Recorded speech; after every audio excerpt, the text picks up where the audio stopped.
ही नवरत्नांची खाण आहे। यातलंच एक रत्न आहे भारतरत्न डॉक्टर बाबासाहेब आंबेडकर। बाबासाहेब आंबेडकरांनी दीनदलितांचा उद्धार केला, त्यांना समाजाच्या मुख्य प्रवाहात आणलं। त्यांनी फक्त एका जाती समूहाचा उद्धार केला असं नाही, गावखेड्यातल्या प्रत्येक घटकासाठी त्यांनी केलेलं कार्य अमूल्य आहे। महिलांना शिक्षणाचा हक्क मिळवून देण्यासाठी त्यांनी जीवाचं रान केलं। समाजातील प्रत्येक घटकाला समानतेचा हक्क मिळवून देण्यासाठी त्यांनी आयुष्य वेचलं। समाजाचं प्रेरणास्तंभ म्हणून त्यांच्या कार्याकडे पाहिलं जातं। कोट्यवधी लोकांची कुळं उद्धारणाऱ्या या महामानवाचं मूळ गाव कोणतं असा प्रश्न अनेकांना पडलाय। बाबासाहेब आंबेडकरांचा जन्म मध्य प्रदेशातल्या महू गावातला असला तरी त्यांचं मूळ गाव कोकणातलं आहे। कोकणातल्या रत्नागिरी जिल्ह्यातल्या मंडणगड तालुक्यातील अंबडवे हे महामानवाचं मूळ गाव। अंबडवे गाव कोकणातल्या कोणत्याही सामान्य गावाप्रमाणे हे गाव आहे। गावात कौलारू साधी घरं पाहायला मिळतात। 100-125 उमऱ्यांचं गाव बाबासाहेबांचं मूळ सांगतं। अंबडवे गावात आजही बाबासाहेबांची भावकी नांदते। बाबासाहेब जगभरासाठी आंबेडकर म्हणून ओळखले जात असले तरी या गावात त्यांच्या नावामागे वेगळं आडनाव आहे। बाबासाहेबांचं मूळ आडनावही वेगळं आहे। बाबासाहेबांचं मूळ आडनाव सकपाळ आहे। बाबासाहेबांचे भावकीतले नातू पणतू आजही इथं बाबासाहेबांचा वारसा अभिमानानं सांगतात। म्हटलं तर इथली वतनधारी आहे बाबासाहेबांची। वडलोपार्जित 6.5 एकर जमीन आहे बाबासाहेबांच्या गावात। आणि बाबासाहेब लोकांना असं वाटतं की महूला जन्म झाला ते महूचे असतील, परंतु काही लोकांना अजून पण पत्ता नाही की बाबासाहेबांचं गाव पूर्वीचं दापोली आता मंडणगड तालुक्यामध्ये अंबडवे गाव आहे। बाबासाहेबांचे आजोबा मालोजी सकपाळ हे अंबडवे गावात राहायचे। त्यांची हयात याच गावात गेली। सुभेदार रामजी मालोजी सकपाळ यांचा जन्म 1848 साली झाला। रामजी बाबा 1866 साली ब्रिटिशांच्या फलटणीत नोकरीवर रुजू झाले। बाबासाहेबांचे वडील रामजी सकपाळ यांनी नोकरी धंद्याच्या निमित्तानं अंबडवे गाव सोडलं। नोकरीनिमित्त ते मध्य प्रदेशातील महू, सातारा असं फिरत राहिले। आडनाव सकपाळ, जर वडिलांचं नाव होतं रामजी मालोजी सकपाळ। एक आदर्श पिता म्हणून बाबासाहेबांना त्यांनी घडवलं, समजलं। आणि इथे जी जमीन त्यांची 6.5 एकर आहे, तिथं घर होतं। आज तुम्ही गेलात तर अस्थि कलश आणि पुतळा आहे, तिथं सुभेदारांचं घर होतं। रामजी बाबांनी गावची नाळ कधीच तुटू दिली नाही। अंबडवे गावात आज जिथं बाबासाहेबांचं स्मारक आहे तिथं बाबासाहेबांचं कोकणी पद्धतीचं कौलारू घर होतं अशी आठवण इथले स्थानिक सांगतात। मातीच्या भिंती, लाकडाचे वासे आणि गवताचं छप्पर असं मूळ घराचं स्वरूप होतं। आडनाव सकपाळ, जर वडिलांचं नाव होतं रामजी मालोजी सकपाळ। एक आदर्श पिता म्हणून बाबासाहेबांना त्यांनी घडवलं, समजलं। आणि इथे जी जमीन त्यांची 6.5 एकर आहे, तिथं घर होतं। आज तुम्ही गेलात तर अस्थि कलश आणि पुतळा आहे, तिथं सुभेदारांचं घर होतं। कोकणामध्ये त्या वेळेला 11x15ची घरं असायची। तेव्हा जे घर होतं त्याचे साईज 11x15, लाकडाचे वासे, गवताचं छप्पर, मातीच्या भिंती अशा अवस्थेत होतं। ते आम्ही भावपण सांभाळून ठेवलं होतं। बाबासाहेबांचा जन्म मध्य प्रदेशातल्या महू गावात झाला। पुढे बाबासाहेबांच्या कुटुंबाचं सातारा आणि मुंबईत वास्तव्य होतं। पण या काळातही मुलांना अंबडवे गावात वर्षातून 2 वेळा तरी न्यायचंच असा रामजी बाबांचा प्रयत्न असायचा। त्या काळी अंबडवे गावी जाणं हे सोपं नव्हतं। अंबडवे गावात येण्यासाठी मुंबई ते दाभोळ बंदर असं होडीने यावं लागत होतं। रत्नागिरीपासून दापोली आणि दापोलीतल्या कॅम्पातल्या घरी रामजी बाबा आणि बाबासाहेबांचा मुक्काम असायचा। दापोलीतही रामजी बाबांनी घर बांधलं होतं, पण तिथं त्यांचं फारसं मन रमत नव्हतं। सुट्ट्यांच्या काळात त्यांना अंबडवे गावात जाण्याचे वेध लागत होते। 2 महिने मुलांना शाळेला उन्हाळी सुट्टी पडल्याच्या नंतर सुभेदार घेऊन यायचे। बोटीचा धक्का तो दाभोळ बंदर, बैलगाडीने कॅम्प दापोली का, जेव्हा रिटायरमेंट मिलिटरीचं होतं तिथं ब्रिटिशांनी जागा दिलं। आता तुम्ही जर गेला दापोलीला, तिथं ज्या कालकाचा कोण बोलतात तिथे बाबासाहेबांच्या वडिलांनी घर बांधलं, आता ते सांभाळून ठेवलं त्रिलोक्य बौद्ध महासंघाने। दापोलीतून आंबडवे गावात येण्यासाठी रस्ता नव्हता. त्या काळी एसटी किंवा दुसरं काही साधन नव्हतं. त्यामुळे रामजी बाबांचा कुटुंब कबिला बैलगाडीतून गावी येत असे. दापोली ते आंबडवे हे अंतर तब्बल 61 किलोमीटरचं होतं. एवढं मोठं अंतर एका दिवसात बैलगाडीनं कापणं शक्य नव्हतं. मग ते रस्त्यात पालवणे गावात परिचितांकडे त्यांचा मुक्काम असायचा. त्यानंतरच ते आंबडवे गावात पोहोचत असत. येण्याचा मार्ग तोच सांगितला तो. मुंबई दाभोळ बंदर, बैलगाडीने कॅम्प दापोली. त्या घरात गेल्याच्या नंतर त्याला आता आपलं गावी जाऊया. दापोली आंबडवे 61 किलोमीटर मुलांना घेऊन सुभेदार यायचे. एक दिवसात 61 किलोमीटर चालू शकत नाही. ओळखीच्या ठिकाणी ते पालवणे गाव आहे, ओळखीच्या ठिकाणी वस्तीला यायचं. 2 दिवस यायला लागायचे. रामजी बाबांबाबत एक अतिशय महत्वाची माहिती समोर आली आहे. सुभेदार रामजी बाबा यांच्यावर संत कबीरांचा मोठा प्रभाव होता. कबीरांची विचारसरणी त्यांना अतिशय आवडत होती आणि त्यामुळेच त्यांनी कबीर पंथाची दीक्षा घेतली होती. कोकणी माणूस मासे मटण खाणार नाही असं होणार नाही, पण कबीर पंथाची दीक्षा घेतल्यानंतर त्यांनी शाकाहार स्वीकारला होता. कोकणामध्ये मच्छी मटण नसलं तर गळ्याच्या खाली घास उतरत नाही. पण सुभेदारांनी कबीर पंथाची दीक्षा घेतलं, पूर्ण ते शाकाहार झाले होते. ते एकत्र सगळे लोक जेवण मानते वाटप करायचं. ते स्वतः जाऊन घरी जेवायचे. कबीर पंथाची दीक्षा घेतल्याच्या नंतर ती पूर्ण शाकाहारी झाली. कबीर बनतो. कबीर सत्यवादी आहे. कबीर बोलतो, जत्रा में बिठाया पत्रा, तीरथ बनाया पानी, भय गई दुनिया दीवानी, पैसे के धूल झाले. बाबासाहेब आंबेडकर आंबडवे गावामध्ये 5वी ते 9वीत शिकत असतानाच 2-1 वेळा आल्याचं गावकरी सांगतात. चैत्र पौर्णिमेला भवानी देवीची पूजा असायची. त्यासाठी बाबासाहेब लहानपणी गावी यायचेच असं गावकरी सांगतात. बाबासाहेबांना विद्यार्थी दशेत असताना रामजी बाबा स्वतः सोबत आपल्या मुलांना गावाकडे वर्षातून 2 वेळा घेऊन यायचे. चैत्र पौर्णिमेला वगैरे असे घेऊन यायचे. आणि इथे आमचे भवानी देवी, पूर्वी धर्मांतराच्या आधी भवानी देवीचं आमचं वास्तव हे ते स्थान होतं आणि त्याची पूजा अर्चा करण्यासाठी बाबासाहेब वर्षातून 2 वेळा यायचे. बाबासाहेबांना लहानपणापासून पुस्तकं वाचण्याचा खूप छंद होता. याचा एक किस्सा गावात अजूनही सांगितला जातो. मोठे भाऊ आनंदराज यांच्या लग्नासाठी बाबासाहेब आले होते. त्यावेळी ते पुस्तक घेऊन गावाजवळच्या जंगलातील देवीच्या देवळात गेले. लग्नासाठी वरात निघण्याची वेळ आली, पण नवरदेवाचे भाऊ असलेल्या बाबासाहेबांचा पत्ता नव्हता. गावात शोधाशोध झाली. शेवटी बाबासाहेब मंदिरात पुस्तक वाचत असतानाची माहिती मिळाली. बाबासाहेब सापडले तेव्हा वरात नवरीच्या गावाकडे गेली. तर त्यावेळेस बाबासाहेबांना जास्त वाचण्याचा छंद असल्यामुळे बाबासाहेब एका जंगलामध्ये एक आमच्या गावदेवीचं मंदिर आहे, त्या मंदिरामध्ये एक पुस्तक वाचत होते.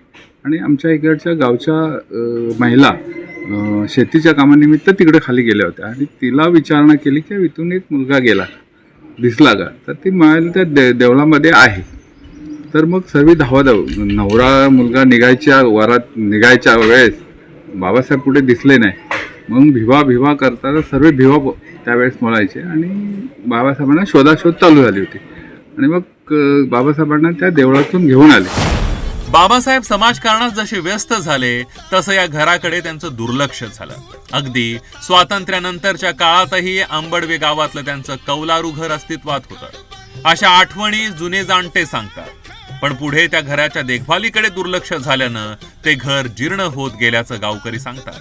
बाबासाहेबांच्या निर्वाणानंतर आंबडवे गावातल्या बाबासाहेबांच्या राहत्या घराचं स्मारक करण्याच्या हालचाली सुरू झाल्या. सुरुवातीला 2 वास्तू बांधण्यात आल्या होत्या.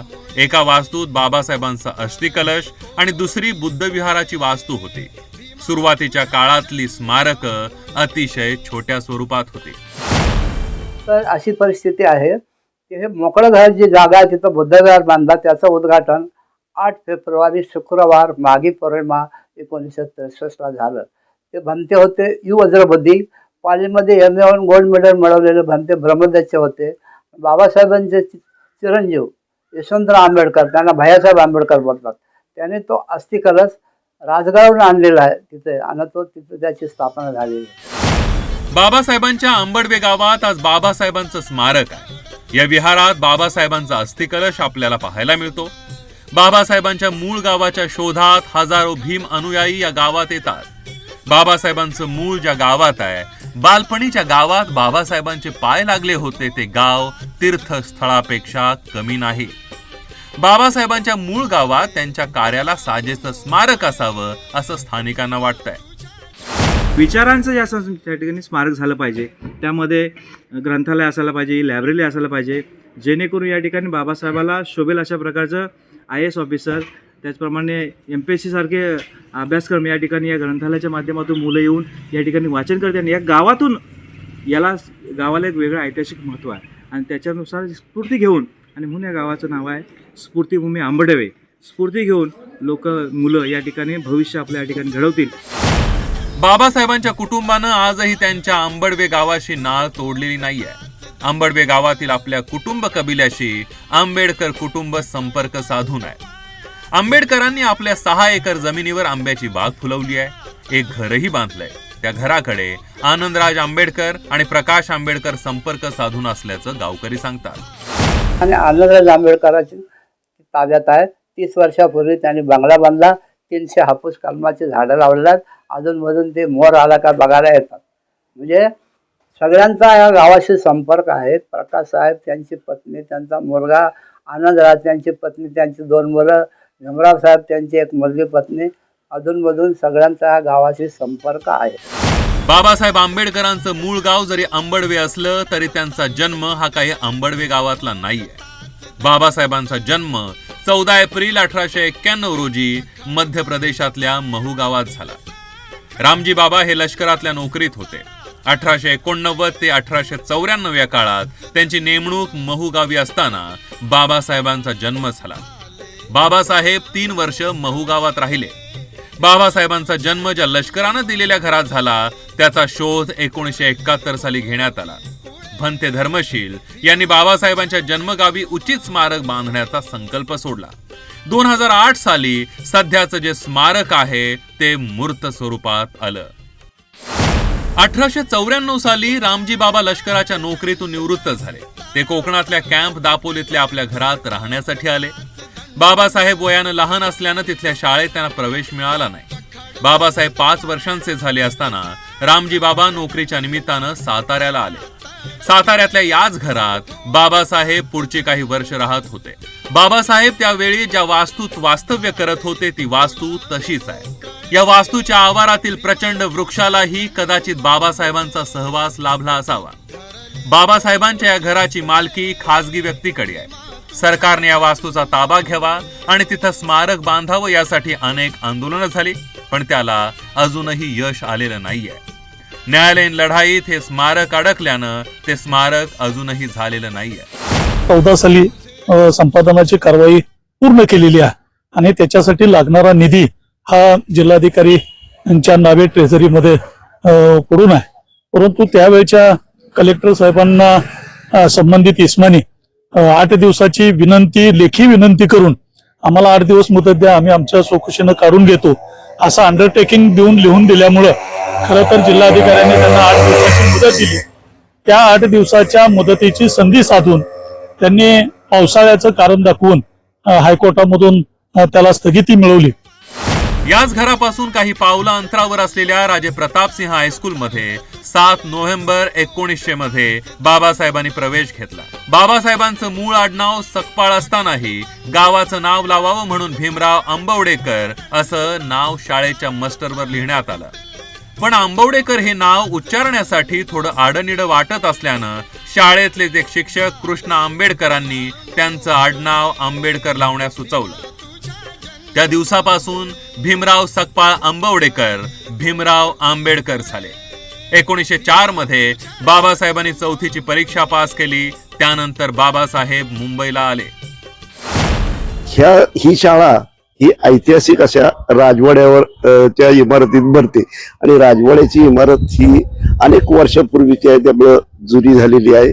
आणि ही शाळाला ज्या वेळेला इथे बाबासाहेब आंबेडकर शिकतायत, 7 नोव्हेंबर हा त्यांचा शाळा प्रवेश दिन आहे, म्हणून इथं राज्य सरकारतर्फे इथे विद्यार्थी दिन म्हणून आणि शाळा प्रवेश दिन म्हणून साजरा करण्यात आला. साताऱ्यातून पुढे बाबासाहेब कुटुंबासह परळमधील BIT चाळीत येऊन राहू लागले. मुंबईतली ती चाळ अजूनही बाबासाहेबांच्या आठवणी स्वतःच्या अंगाखांद्यावर वागवते.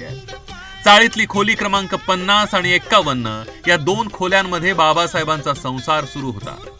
बाबासाहेब एका खोलीचा वापर अभ्यासासाठी करत होते, तर दुसऱ्या खोलीचा वापर स्वयंपाकासाठी होत होता. बाबासाहेबांच्या आयुष्यातील महत्वाच्या अनेक टप्प्यांचा साक्षीदार या 2 खोल्या होत्या. बाबासाहेब 1934 पर्यंत याच खोल्यांमध्ये वास्तव्याला होते. कसं जेवढं पण शिक्षण त्यांचं प्रगती जे काय झालेली आहे ते ॲडव्होकेट म्हणून इथे आले, ते इथेच झालेलं ते सर्व काय. शाहू महाराज पण ह्याच ठिकाणी येऊन गेले, म्हणजे समोरची जी खोली अभ्यासाची खोली आहे ते इथे येऊन गेले. आणि ही जी रमाईची खोली आहे जिथे जेवण वगैरे राहायचं वगैरे सर्व इकडे असायचे. तर जेव्हा सकपाळ बाबा पण गेले ते ह्या इथूनच गेले, म्हणजे जेवढे पण रमाईचे मुलं वगैरे गेले ते ह्याच घरातून झालेले. ज्यांचं निधन वगैरे झालेलं ते ह्या घरातूनच झालेलं. दरम्यानच्या काळात 1916 मध्ये बाबासाहेबांनी लंडन स्कूल ऑफ इकॉनॉमिक्स मध्ये प्रवेश घेतला. तिथं ते जवळपास 2 वर्षे वास्तव्य करून होते. ऑक्टोबर 1917 पर्यंत ते लंडन मधील 10 किंग हेनरी रोड लंडन या पत्त्यावर राहत होते. 1917 साली त्यांना भारतात परतावं लागलं. उर्वरित शिक्षण पुढच्या 4 वर्षांच्या काळात पूर्ण करण्याची परवानगी घेऊन ते भारतात आले होते. त्यांनी पुन्हा 1920 साली अर्धवट राहिलेलं शिक्षण पूर्ण करण्यासाठी लंडन गाठलं. बाबासाहेब या काळात मुंबईत परळच्याच 2 खोल्यांच्या घरात राहत होते. 1930 साली त्यांनी स्वतः वेगळं घर बांधण्याचा विचार केला. बाबासाहेबांनी चाळीतलं आपलं घर सोडलं. ते घर त्यांनी समता सैनिक दलाचे प्रमुख असलेल्या कालिदास सखाराम ताडेलकर यांना दिलं. कालिदास ताडेलकर हे चळवळीतले कार्यकर्ते होते. त्यांची 4थी पिढी आता त्या खोलीत वास्तव्याला आहे. 1934 पासून जेव्हा बाबासाहेब इथून राजगृहावरती गेले तेव्हापासून माझे सासऱ्यांचे बाबा इथे राहायला होते वगैरे. म्हणजे त्या टायमाला बाबासाहेबांबरोबर त्यांची चळवळीमध्ये साथ द्यायची वगैरे. म्हणजे माझे सासऱ्यांचे बाबा हे चळवळीमध्ये असायचे. 1934 साली बाबासाहेबांनी दादरच्या हिंदू कॉलनीत राजगृह हा बंगला बांधला. तिथं बाबासाहेबांचं 15 ते 20 वर्ष वास्तव्य होतं. राजगृहामध्ये बाबासाहेबांची खोली आणि त्यांनी वापरलेल्या वस्तूंचं संग्रहालय करण्यात आलंय. आजही देशाच्या कानाकोपऱ्यातून आंबेडकरी अनुयायी या महापुरुषाच्या वास्तव्यानं पावन झालेली ही वास्तू पाहण्यासाठी येतात. या वास्तूत आल्यावर जणू बाबासाहेबांचा स्पर्श जाणवत असल्याची भावना प्रत्येक भीमसैनिकात असते.